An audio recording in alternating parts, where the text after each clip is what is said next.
The monetary fine in the AFL is reserved for some of the worst football acts you can see on a football field. With the purpose to stamp unfootball-like acts out of the game, these are the top 10 most fined players in AFL history. Coming in at number 10, Alistair Lynch. Across 306 total games in the AFL, Alistair Lynch was fined a total of $22,000 across his career for multiple different reasons. However, almost 3/4 of this total came as a result of his last ever game after he was fined $15,000 and given a 10-match suspension for a melee against Port Adelaide. At number 9, Dustin Martin. Across Dustin Martin's 301 game career so far, Dusty has received a total of $22,500 in fines from the AFL for a multitude of reasons, from vicious hits to arguing with umpires. While still being a current player, there is still a chance for Dusty's fines to grow, but for now, he stays put at number 9. In at number 8, Dale Thomas. Across his stellar 258 game career, Dale Thomas was hit by the AFL for a total of $22,500 in fines across his 14-year playing career.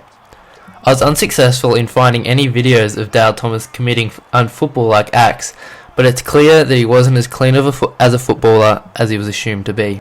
In at number 7, Mitch Robinson. While playing a combined 247 total AFL games for Carlton and Brisbane, Mitch Robinson acquired $22,500 in fines from the AFL across his career. Known as an enforcer to some and a grub to others, Robinson has a serious highlight reel of big and dirty hits from his career. At number 6, Simpkin. After debuting in 2017, Jai Simpkin has made easy work of picking up fine after fine from the AFL. In just 7 seasons and 135 games, Jai has received $24,250 in fines. Being so early on in his career, it is expected that Jai Simpkin's fines total will only continue to climb. Number 5, Damien Hardwick. While playing 207 career AFL games across an 11-year career as a player, Hardwick became pretty unpopular with the AFL, as he received a total of $24,700 in fines for multiple incidents, with his most common offence being participating in melees. Now as the Suns coach, hopefully he doesn't share his will to be fined. At number 4, Ben Cunnington. Retiring in 2023, Ben Cunnington played a career total of 238 games, a total that was limited due to his cancer diagnosis. Even with his career being shortened, Cunnington still managed to pick up the 4th most fines in AFL history, with him having to pay a total of $25,900 in fines across his career. At number 3, Jones. Cracking the top 3 of this list is not something players would enjoy having on their resume. After playing an incredible 302 games across his career, Nathan Jones was hit hard by the MRO consistently throughout his 13 years in the league. Within his time, Nathan Jones acquired a staggering amount in fines, with his total coming in at $27,700. At number 2, Zach Butters.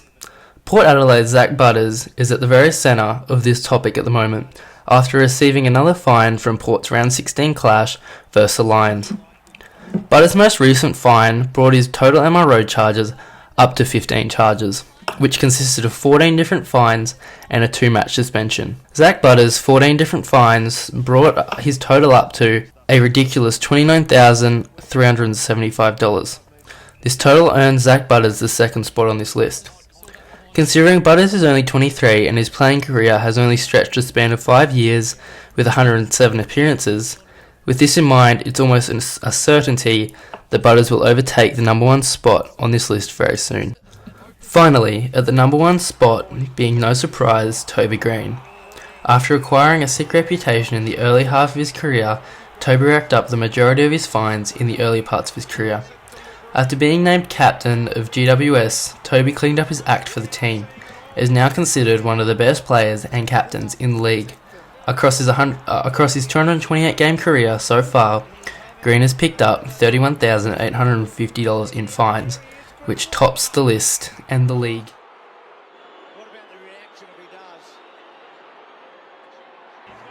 Did any of the lists surprise you at all? Thank you for watching today's video. It wouldn't hurt to hit the subscribe button and the like button, as it helps my channel completely and helps put meaning behind creating these videos. You'll have a great day. Peace.